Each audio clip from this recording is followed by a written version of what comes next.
రామ్స్ కిచెన్కి స్వాగతం. నా ప్రీవియస్ వీడియోలో జీరా రైస్ ఎలా తయారు చేయాలో చూశారు కదా, మీకు నచ్చిందా? దానికి సెట్ అయ్యే దాల్ తడక ఎలా తయారు చేయాలో నేను ఈరోజు వీడియోలో మీకు చూపించబోతున్నాను. మరి దానికి కావలసిన పదార్థాలు ఏంటో చూద్దామా? కందిపప్పు 2 కప్పులు, సన్నగా తరిగిన ఉల్లిపాయ 1 కప్పు, సన్నగా తరిగిన వెల్లుల్లి 2 టేబుల్ స్పూన్స్, ఉప్పు తగినంత, పసుపు చిటికెడు, కారం తగినంత, నెయ్యి తగినంత, వెన్న తగినంత, తాలింపు గింజలు 2 స్పూన్స్, ఎండుమిర్చి 6, తరిగిన టమాటా ముక్కలు 1 కప్పు, ధనియా పౌడర్ 1 స్పూను, కరివేపాకు కొంచెం, కొత్తిమీర కొంచెం, ఇంగువ చిటికెడు. ముందుగా ఒక బౌల్లో కందిపప్పును తీసుకోవాలి. ఈ కందిపప్పును 2-3 సార్లు బాగా కడిగి ఒక అరగంట పాటు నానబెట్టుకోవాలి. ఒక అరగంట తరువాత నానబెట్టుకున్న కందిపప్పును ప్రెషర్ కుక్కర్లోకి తీసుకొని ఒక 4 విజిల్స్ వచ్చే వరకు ఉడికించుకోవాలి.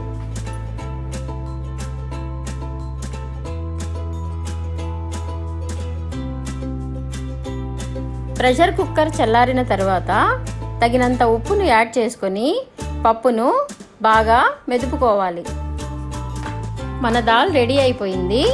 ఇప్పుడు దానికి తడక ఎలా వేసుకోవాలో మీకు చూపిస్తాను. దీనికోసం మనం ముందుగా స్టవ్ ఆన్ చేసుకొని ఒక గిన్నెలో 2 స్పూన్ల నెయ్యి తీసుకోవాలి.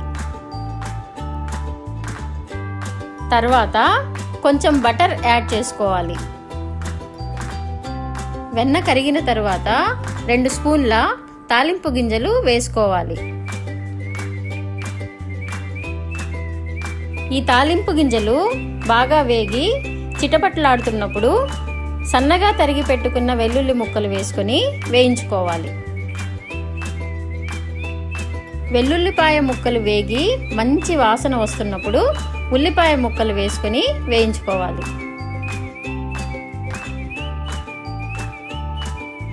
ఉల్లిపాయ ముక్కలు కొంచెం మగ్గిన తర్వాత ఎండుమిర్చి యాడ్ చేసుకోవాలి.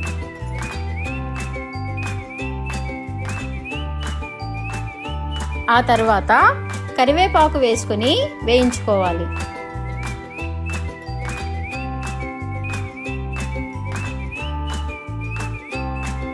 ఇప్పుడు టమాటా ముక్కలు యాడ్ చేసుకోవాలి.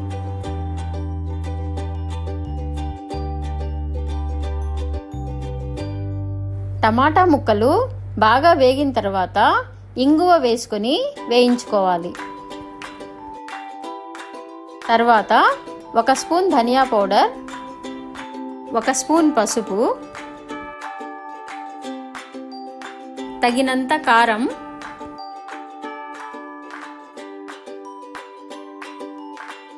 ముందుగా మెదిపి పెట్టుకున్న పప్పు వేసుకొని కలుపుకోవాలి.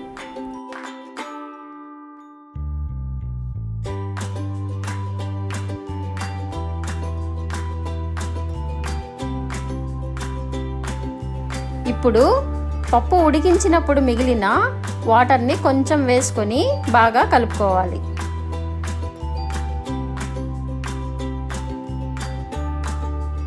దీన్ని ఒక 10 నిమిషాల పాటు ఉడకనివ్వాలి. ఇప్పుడు 2 స్పూన్ల నెయ్యి యాడ్ చేసుకొని కలుపుకోవాలి.